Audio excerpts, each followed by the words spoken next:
Welcome to new TV Telugu. తమిళ సినీ పరిశ్రమలో దశాబ్దాలుగా వెలుగొందుతున్న నటుడు టీవీకే పార్టీ అధినేత విజయ్. ప్రముఖ నటి త్రిషల మధ్య ఉన్న ఏదో ఉందంటూ వస్తున్న పుకార్లు ఇప్పుడు మరోసారి కాలీవుడ్ లో హాట్ టాపిక్ గా మారాయి. తన భర్తకు ఒక నటితో సంబంధం ఉందంటూ విజయ్ భార్య సంగీత ఇటీవల సంచలన ఆరోపణలు చేసిన సంగతి తెలిసిందే.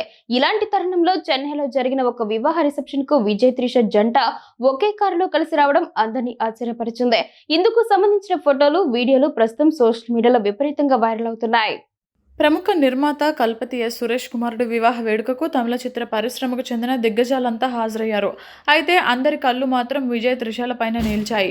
వారిద్దరూ కలిసి ఒకే కారులో రావడం, వేడుకలో పక్కపక్కనే కూర్చుని సందడి చేయడం చూసిన వారంతా వారి మధ్య ఉన్నది కేవలం స్నేహం మాత్రమేనా, లేక అంతకు మించి ఏమైనా ఉందా అనే చర్చలు మొదలుపెట్టారు. గతంలో వీరిద్దరూ గల్లీ తిరుపాచి, కురువి, లియో వంటి చిత్రాల్లో కలిసి నటించారు. అప్పటి నుంచే వీరిద్దరి మధ్య ఏదో ఉందనే ఊహాగానాలు ఉన్నప్పటికీ ఎప్పుడూ ఇలా బహిరంగంగా ఒకే కారులో కనిపించిన దాఖలాలు లేవు. విజయ్ వ్యక్తిగత జీవితం చుట్టూ వివాదాలు నడుస్తున్న తరుణంలో ఈ ఘటన చోటు చేసుకోవడం గమనార్హం. గత డిసెంబర్లోనే విజయ్ భార్య సంగీత విడాకుల కోసం పిటిషన్ దాఖలు చేసినట్లు వెల్లడిస్తూ తన భర్తకు ఒక నటితో అనుబంధం ఉందని చేసిన వ్యాఖ్యలు అప్పట్లో పెద్ద తుఫానును సృష్టించాయి. ప్రస్తుతం ఈ విడాకుల కేసు చెంగల్పట్టు కుటుంబ న్యాయస్థానంలో కొనసాగుతోంది.